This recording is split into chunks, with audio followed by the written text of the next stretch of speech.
Good day, and welcome to another episode of Throwing It Back with Sean Farrell.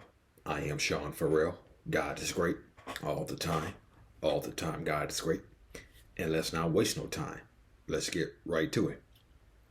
So, I was watching a video on YouTube on some of the worst draft classes of all time, okay? And this is probably going to be like a two-part series on what they say was the worst draft class of all time, okay? And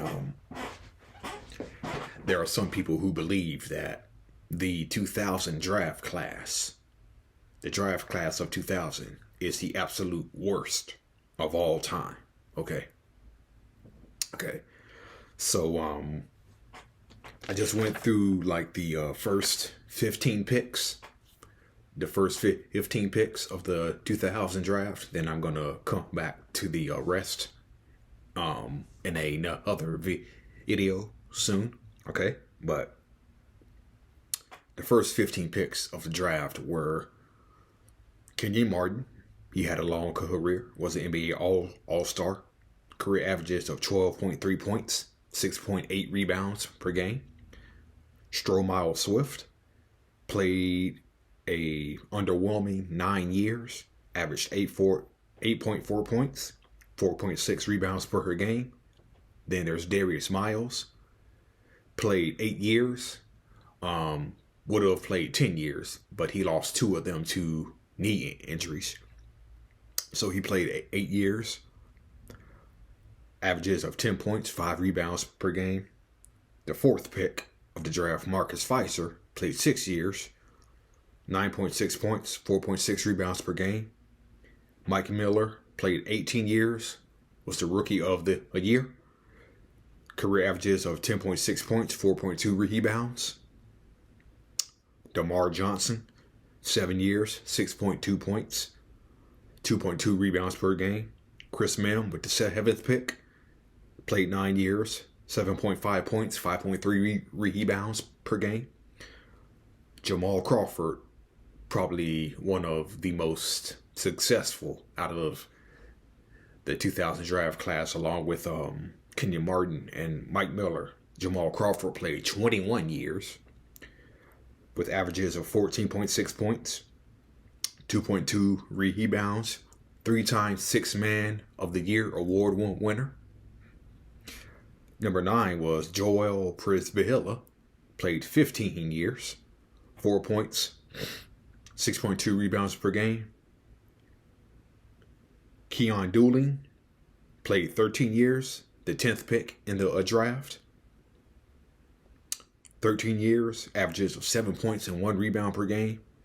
The 11th pick, the Celtics drafted Jerome Moiso, who played 7 years, 2.7 points and 2.7 rebounds. Okay. Eton Thomas, the 12th pick, 9 years, 5.7 points, 4.7 rebounds per game. Courtney Alexander played 4 years, averages of 9 points, 2.2 rebounds per game. He actually averaged 17 points per game in 2001. And he was behind Richard Hamilton, okay? And then Michael Jordan came back to play for the Washington Wizards. And Alexander was with the Wizards for 2002. But after 2002, he only played 1 more season. The 14th pick, Mateen Cleaves, 6 years, 3.6 points, 1 rebound per game. And the late Jason Collier, rest in peace, 5.6 points per game, 3 rebounds per game. Okay, so that's just half of the first round of the what they say the most woeful draft class in NBA history, the 2000 draft. So that's just half of the picks. Okay, so the turnaround of the 1989-90 San Antonio Spurs actually happened in 1987 when they drafted David Robinson, okay? But he had that naval commitment and couldn't come until 1990, okay? And so the Spurs went from mediocre to bad to really bad, okay? And they had made the playoffs in 1988, okay? They made the playoffs with a 31-51 record. Remember, they had, who did they have? They had Cadillac Anderson on that team. They had Alvin Robertson, Ed Neely, Walter Berry, Johnny Dawkins was on that team, and Bob Weiss was the coach. And they played the Lakers pretty tough in the first round of the playoffs. But the Lakers ended up sweeping. If you remember, in Game 3, the Spurs had a chance to send it into overtime. But Johnny Dawkins missed. James Worthy got the rebound, and the Lakers dribbled out the clock. So it was a 3-game sweep. And so 1989 comes. Bob Weiss is gone. Okay. And Larry Brown comes over from Kansas. Larry Brown is in his first year coaching the Spurs. And the Spurs 89 roster looked like this: Cadillac Anderson, Michael Anderson, Willie Anderson, Anthony Bowie, Frank Brickowski, Dallas Comegys, Darwin Cook, Johnny Dawkins, David Greenwood, Peter Gamoonson,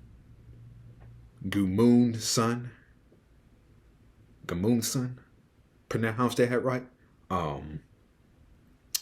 Shelton Jones, Albert King, Vernon Maxwell, Todd Mitchell, Calvin Nat, Alvin Robertson, Scott Roth, Keith Smart, Mike Smirk, John Strouder, Jay Vincent, and Jerome Whitehead. Okay, so 1, 2, 3, 4, 5, 6, 7, 8, 9, 10, 11, 12, 13, 14, 15, 16, 17, 18, 19, 20.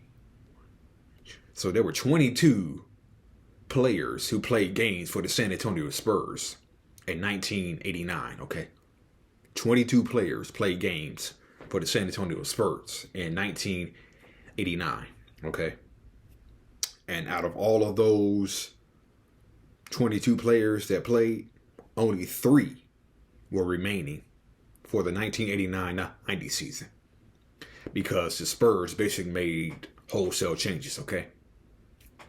And it started with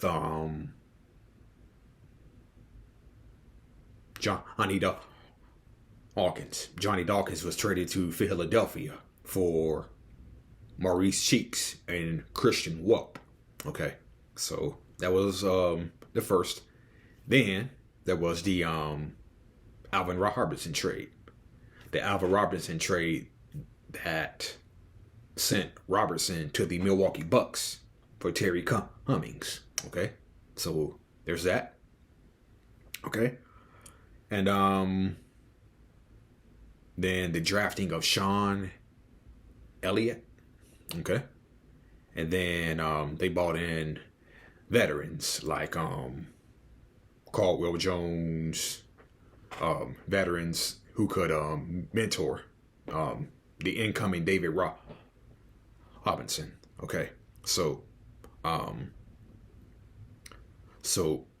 Willie Anderson, Frank Brickowski, and Vernon Maxwell were the only players remaining from the 89 squad.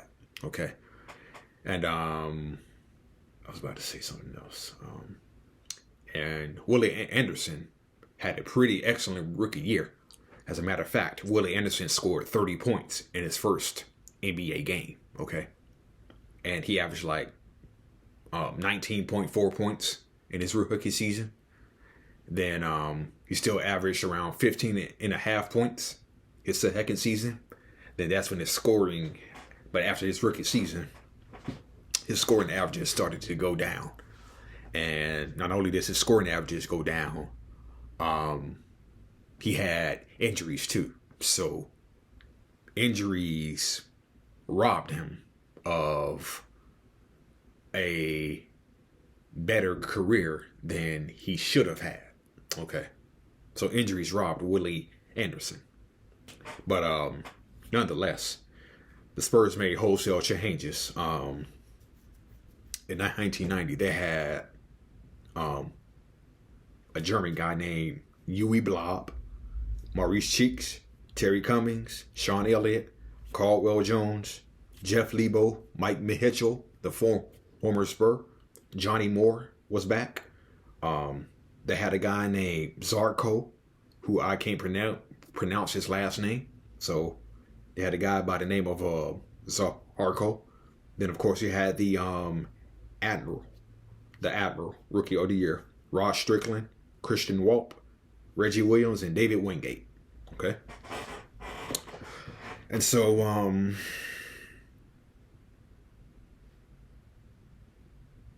the Spurs acquired Rod Strickland mid-season from the Knicks for Maurice Cheeks. Maurice Cheeks was there at the beginning of the season for the Spurs, but he was traded to the Knicks for Rod Strickland. Okay. Then they acquired Reggie Williams from Cleveland during the season. Okay. And so, with these wholesale changes, Spurs went 56-26, which is a 35-game improvement. Okay. Made it to the Western Conference semifinals. Took the Blazers to 7 games. Clyde Drexler actually got thrown out in one of those games for throwing a punch at Willie Anderson. But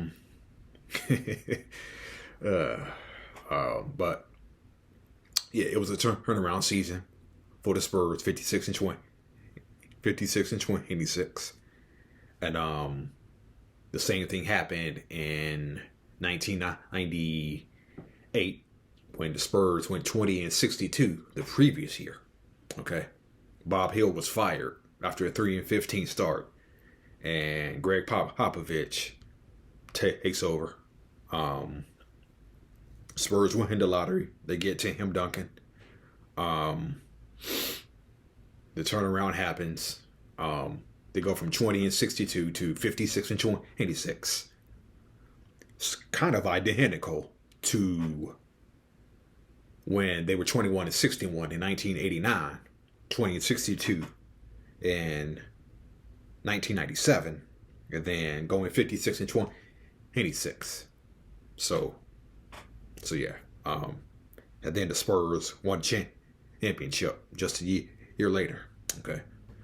So yeah. So that's it, and that's all for Throwing It Back with Sean Farrell. I will see you all on the next one. Peace out.